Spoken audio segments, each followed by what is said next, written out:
लाबोदोंहाय मोजां खबर बा खिथा बालनि गाज्रि खबर बा दा खिथाखा आंहा मुदा जि मोजां गारिन बा स्कलारशिप मोनसिनगोनखाय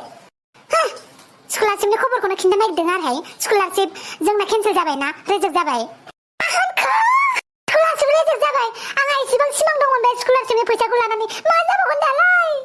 बेनो दहाय मा जाबावगोनथाय आंहाबो स्कलारशिपनि फैसाजोंनो बिराद आसा दङमोन दख'ना गोदान बायनो सानदोंमोन आङो बेनिफ्राय बिउटि पार्लाराव थांनानै खानाय बोजानो हेयार कालार खालामनो आयु जेबो जानाय नंला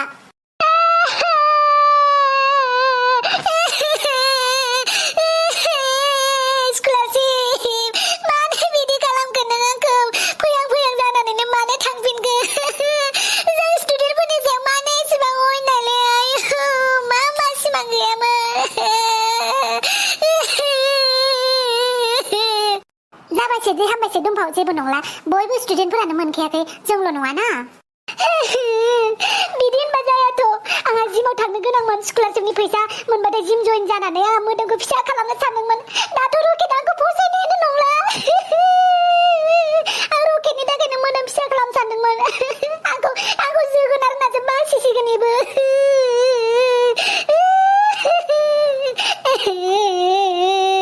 मा जाबावगोन दे जेबो नङाहाय दंबा बेखौनो गाबो नामा स्कलारशिपआलाय रिजेक्टल'सो जादों नेक्स्ट इयारफोर मोनबाय बायनो हागौ ना बेखौ सिन्था खालामबाय थायो नामा खालामनाङा गाबलां बालनि देनां हाबाफोराव गाबनो होननानै जमा खालामना दोनदों आं मोदैफोरखौ लस खालामगोन होनना लाखानो गोसो गैला आङो माथो गाबां स्कलारशिपसो दा आइनि गान्दुनिफ्राय फैसा लागोन आरो आंहाबा बेसेबां सानदोंमोन पिगि बेंकआव एसे फैसा जमा दङमोन ओमफ्राय स्कलारशिपनि फैसाजों लगायनानै आंहा आइफन बायनो सानदोंमोन गैया जाला जेबो रागाफोरानो जाला आंना मोनसे ना मोनसे बेड निउसफ्राव खोनायो ओमफ्राय 2020 आव जेबो गुड निउसखौनो मोनला आङो क्लासबोथ' नायफिनजाखायानोसै बेनिफ्राय मोदोमाबो हामनोबो रोंला ओमफ्राय नै दानाबा स्कलारशिपआबो केन्सेल जाबाय औहाय मा रागासो जों मोनखासोबाय आंबो आसोल स्कलारशिपआथ' मोनखासिगोन जोंना लों दे माथोखायनो नार्जि बुदांनिफ्राय बेनिखायथ' फैसा लाबोखाबाय आं जुमाय लोंनो होननानै 1500 हरनो नागिराखैमोन इयो थाब हरनाय नङा होननानै स्कलारशिप मोनगोन होननायखाय आसोला हरबाय आंनो बेजोंनो जौ बायबाय दा लोंदो लागावनोसै दे आंबोलाय स्कलारशिपनि फैसा मोनबाथाय सेकेन्ड हेन्डनि केटिएम बायनो सानदोंमोन आङो नायगोन सानदोंमोन आं सिख्लाफोरनि बाहादुरिखौ खारफायना खारफाया आंनि केटिएम नुबाथाय आंहाथ' जौ लोंनो लानाय दाहारानो मेरला रानै रानै जोबजुखागोन खोमा स्कलारशिपनि फैसा मोनबाथाय ओइ जाफुं लोंफुं जाबाथ' सोर दिस्टार्ब फन हरोब्रा माथो सोमस्रिसो आलाय सोमस्रि बाजै मा गोसोखांदों ओइ बाब्रा मा जोंना स्कलारशिपआ रिजेक्ट जाबायना मा स्कलारशिपआ जोंना रिजेक्ट जाबाय आयौ बाला मैदेरा सुननाय गैया मानखो खेबसे होनफिनलाय मा जानोखाय स्कलारशिप रिजेक्ट जाबाय जोंना थैदो दानाबा बे गभर्नमेन्ट बिफा गुरुआ मा सानखो जोंखौ जोंनि खुसिखौ नायना थानो हाया बिसोरो जों स्टुडेन्टफोरनि खुसि जानाय नुबानो सेनानै लांफिनो सालाफ्रा जोंहा स्कलारशिपनि फैसा मोननायजोंनो एसे गोजोननाय लानो सानो आरो बेखौबो मेगन साबावो आल्लाह लेखाफोराबा गिदिर गिदिर फरायसाफोरखौबा जाबख'लायनो हालायो एकदमबारे खर' माथायाव लेखाफोराबो जाबजोबना होगोन कुइसनफोराबो नायलाय माबायदि कुइसनफोरगोन माथाम मेलेमाव हाबलायलाय कुइसन एकदमबारे मेथामेटिक्स फिजिक्स हिस्ट'रिखौ नायना बेफोरलाय मा उदायो रियेलाव मा उदायो अबावबा इन्टारभिउ होनो थांबा बे हिस्ट'रिफोरखौ सोंगोन नामा जोंनाव सोङा बे मेथामेटिक्सनि एलजेब्राफोरखौ सोंगोन नामा सोङा आरो नायदो माबा मिक्स खालामबावबाय जोंखौ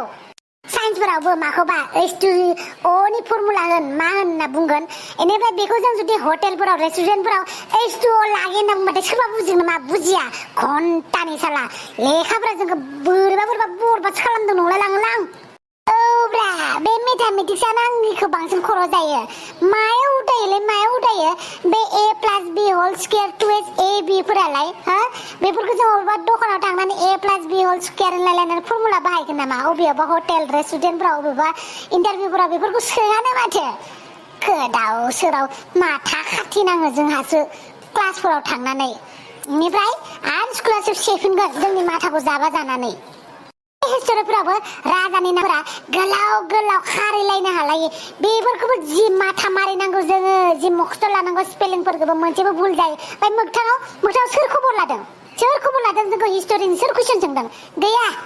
ओरैनो माथा खाराब खालामो जों स्टुडेन्टफोरनिखौ साला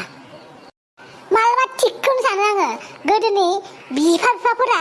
स्कुलाव थाङालासिनो दंफाङाव गाखो थानाया बेफोरखौनो खालामबा हामगौमोन नंलायलाङो आं गावखौनो मालाबा मादोलै ओइ नै हिस्ट'रिफोराव शाहजाहाना मुमताजनि थाखाय ताजमहल लुदों रमिअ'आ जुलियटनि थाखाय जिउ गारदों हा दान्तेजों बिएट्रिसजों मोनलायलायाखै बेफोरसो हिस्ट'रियाव थायो बेफोरलाय मोगथाङावलाय मा सोलिदों हा सोर फाथा लादों बेफोरखौलाय मोगथाङावलाय मा खामानियाव होदों बेफोरखौ मिथिनानै जोङो आंथ' हिस्ट'रिनिफ्राय कस दुर गोजानावखालै मेथामेटिक्सआसो सिस्टेमा थाखाथारोना बेखौनो जोंखावखायो आङो हाला 1 2 3 फोरा दे माइनास दाजाब दानख'फोरा सलियो दे हिसाब खिथाब खालामनायफोराव दखानफोराव थांबायबायबा ओमफ्राय बे माबा गामा डेल्टा एक्स स्कुवेर वाइ स्कुवेर माबा मिबि स्कुवेर डाब्लिउ स्कुवेर अ स्कुवेर बेफोरलाय मा बेफोर आं खर'नि बाहेरायाव थायोलै आं जोंखावो आं बेफोरखौबो सब नाटकसो नांगौ खिनिखौ लेखाफोराव होनांगौ माबा बाहेरा नलेज सोखावजोबनानै जेराव उदाया बेफोरखौ सोनानै जोंनि माथाखौ नस्थ' खालामो दे जोंनि माथाखौ जाबाय नस्थ' खालामबाय जेबो नंला स्कुलाय मानो लांफिननांगौ मानो केन्सेल खालामफिननांगौ बिसोरो मा जाबावगोन दायो आं नारजि बुदांखौ मा होनबावगोन दा आंनि दुखुखौबा बे बुजिगोन ना बुजिया फैसा लानानै हरफिननो हायै हुदाया एसे बारा दंखायोबो नालाय आंनाव बेनिखायनो फोथायजाया सानबाय थानांला बेफोरखौ गाबोन मा जायो जाथोंसै लोंदो जि एसे दङ